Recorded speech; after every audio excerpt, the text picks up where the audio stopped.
The Small House of Chocolate. In a distant country lived a family of farmers made up of the father, the mother, and their children, Shadi and Zaina. The family was so poor that the father had great difficulty finding food and clothes for his children. One day, the parents decided to get rid of their children by leaving them alone in the forest. Shadi heard the conversation between his parents, and he became very sad. He told his sister Zaina what he had heard from his parents. The girl was scared and asked him in a trembling voice, "What shall we do, my brother?" Shadi answered calmly, "Don't worry, sister. I will find a way out of this problem."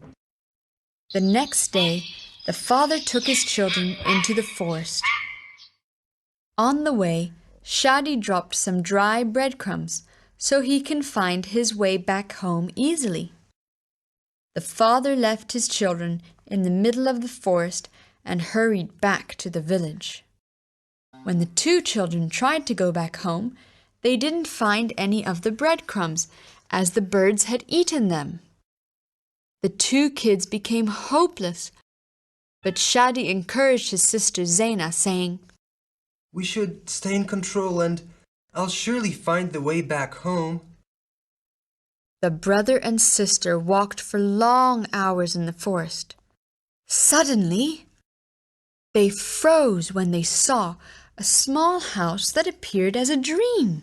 Its roof was made of chocolate, its windows of sugar, its walls of cookies, and its fence was made of hundreds of caramel sticks. The children stood surprised, with their mouths open in front of this strange house. Then the door of the house opened, and an old lady came out and said, "Welcome. I see that you are hungry, kids. Come in, and I'll serve you all what you wish of sweets." Shadi and Zaina accepted the invitation of the old lady, who served all kinds of cookies and candy. When the two were full, they went to sleep in a bed which was prepared for them by the old lady. The next morning, the old lady turned into her true self.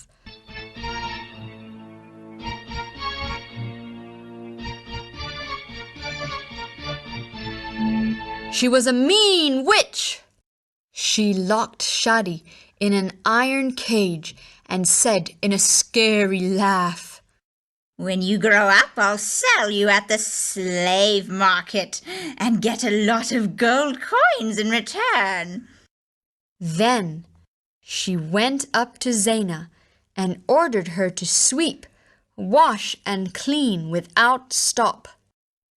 The little girl obeyed her and kept working until she fainted and fell to the ground because she was so tired. However, Zaina didn't accept what the mean witch had planned for her. She took advantage of her sleep in her comfortable sofa. She stole the key of the iron cage from her pocket and freed her brother. Shadi then hurried and grabbed the small box that contained the jewels of the witch and her gold pieces and ran away with his sister. The two kids faced many problems until they finally found the way to their home. There, they found their parents in a sad state, filled with regret and sorrow for being away from their children. The minute the parents saw their children healthy and safe, they jumped towards them and hugged them warmly while crying of joy and happiness. Since that bad day, and thanks to the treasure, the small family said goodbye to poverty forever, and they lived a good, happy life.